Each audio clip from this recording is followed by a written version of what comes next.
Selamat siang untuk Pak Bobi dan selamat siang untuk para dosen. Kami dari kelompok 2 ingin mempresentasikan hasil kerja kami yang dimana kelompok kami temanya Ecotech Solution Industry Renewable Energy Internal. Kota kelompok kami ada Sabrina Oktaviani, Jessica Magdiel, Nova Alivia, Pavita Fitri, Nesa Sania, Widitya Aryani, Sofia Damayanti. Jadi pertama, which quadrant of the strategy management matrix does your case fall into? Jadi di sini ada 4. Kami lebih prefer mengambil ke support expansion strategi. Selanjutnya akan dijelaskan oleh teman saya.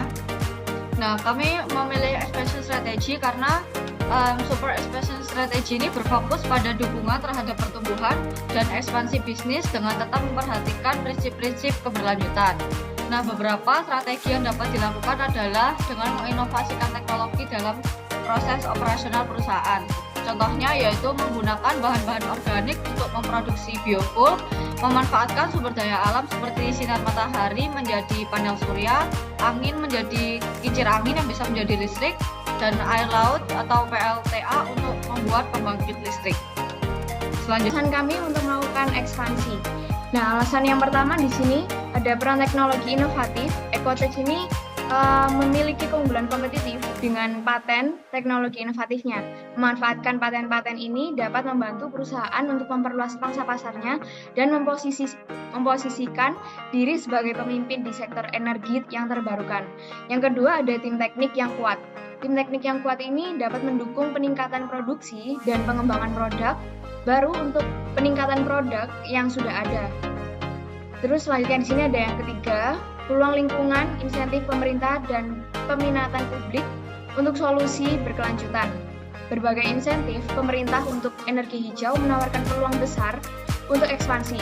Dengan meningkatkan operasi, Ecotech ini dapat memanfaatkan insentif ini, mengurangi biaya dan meningkatkan profitabilitas.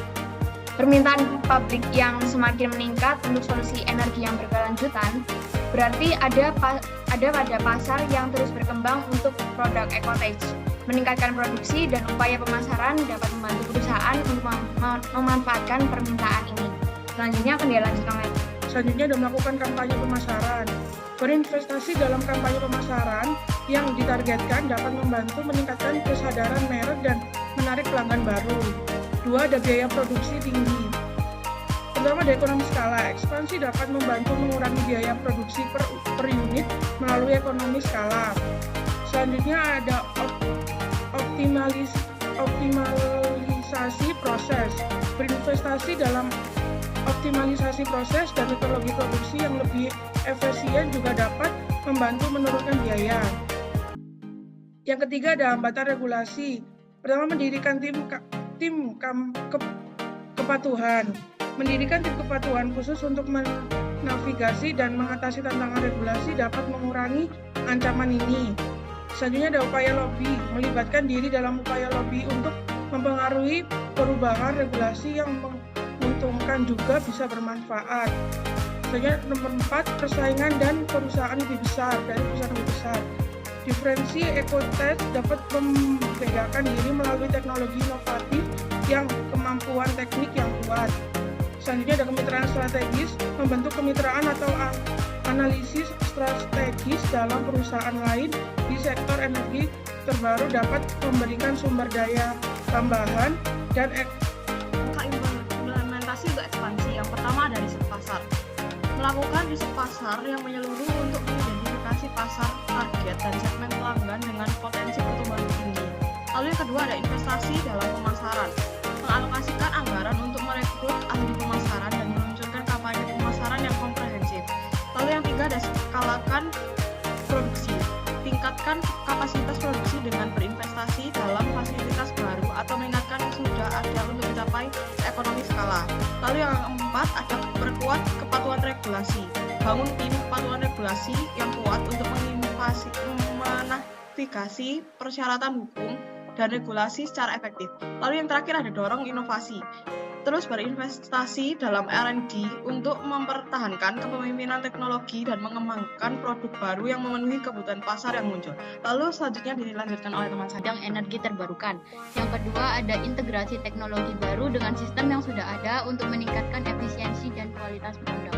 Yang kedua ada pengembangan sistem pemasaran. Pengembangan sistem pemasaran yang lebih efektif dan strategis untuk meningkatkan kesadaran pasar dan meningkatkan penjualan, serta penggunaan media sosial dan email marketing untuk meningkatkan interaksi dengan pelanggan dan meningkatkan brand awareness. Yang ketiga ada pengembangan sistem logistik. Pengembangan sistem logistik yang lebih efisien dan efektif untuk meningkatkan distribusi produk dan meningkatkan kualitas layanan pelanggan, serta penggunaan teknologi informasi untuk meningkatkan efisiensi dan akurasi dalam pengiriman produk. Yang keempat ada pengembangan sistem keuangan. Pengembangan sistem keuangan yang lebih efektif dan efisien untuk meningkatkan pengelolaan keuangan dan meningkatkan kualitas layanan pelanggan, serta penggunaan teknologi informasi untuk meningkatkan efisiensi dan akurasi dalam pengelolaan keuangan. Yang kelima ada pengembangan sistem manajemen, di mana meningkatkan sistem manajemen dan penggunaan teknologi informasi untuk meningkatkan kualitas layanan pelanggan dan akurasi operasional. Yang keenam ada pengembangan sistem pelatihan. Mengembangkan sistem pendidikan dan pelatihan serta menggunakan teknologi informasi untuk meningkatkan kualitas pekerja dan efisiensi pengelolaan. Dan yang terakhir ada pengembangan sistem kualitas, di mana meningkatkan sistem kualitas produk dan layanan pelanggan dengan bantuan teknologi informasi untuk efisiensi dan akurasi pengelolaan. Nah, sekian presentasi dari kelompok